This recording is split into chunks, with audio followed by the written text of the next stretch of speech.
Hello, this is Resilan Bearcat, and welcome back to Project Zomboid. I release a new video each week for this game. Please subscribe if you would like to be notified when it is released.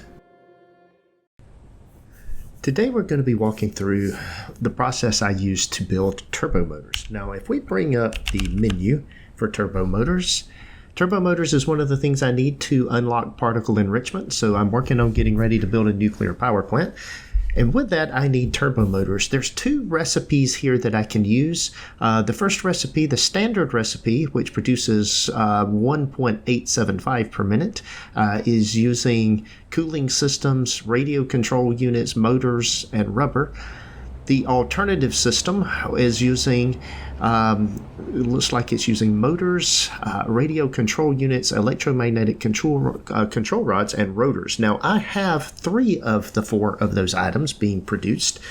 We have walked through in one of the last episodes the radio control units recently, and now we're going to look at building turbo motors. So, what we'll do is come over here and look at this. In keeping in line with what turbo motors require, I decided to use the alternate blueprint, and I have all of the things here at my storage facility that I need in order to build this.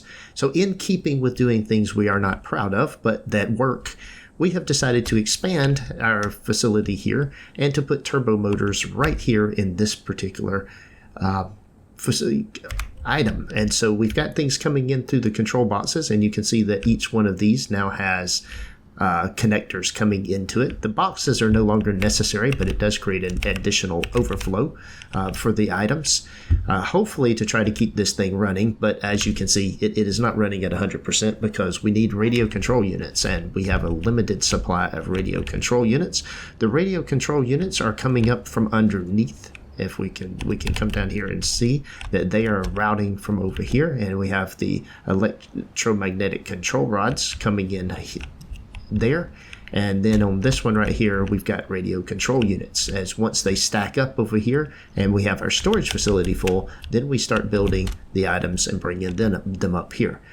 Along with that, we also have a facility here to produce an assembler to produce the electromagnetic connection rods. These were items that were needed. This needed stator and high-speed connectors. Now, I did not have any of these things in the same location. Stators is produced in one location over with my near my iron facility.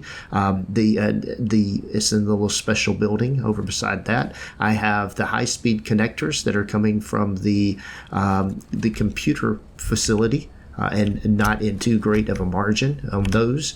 I have the radio control units, which are being produced right here beside me on this little platform at my storage facility.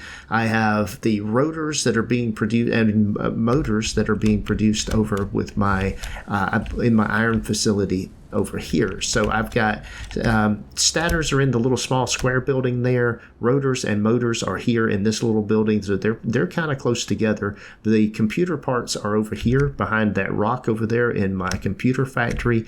And then, of course, the radio control units are right here. So this was something that was just for a starter build. This was something that made sense to do here at my storage facility to combine the items together that was needed. So I just hijacked the items where the overflow of these items was going over to the resource sinks. I just hijacked the little belt where it's coming out, and when it's coming out of there, route the items here into my manufacturer. It's not going to produce them very quickly, but it is producing a few, and over time, that's what it'll produce enough for what I need.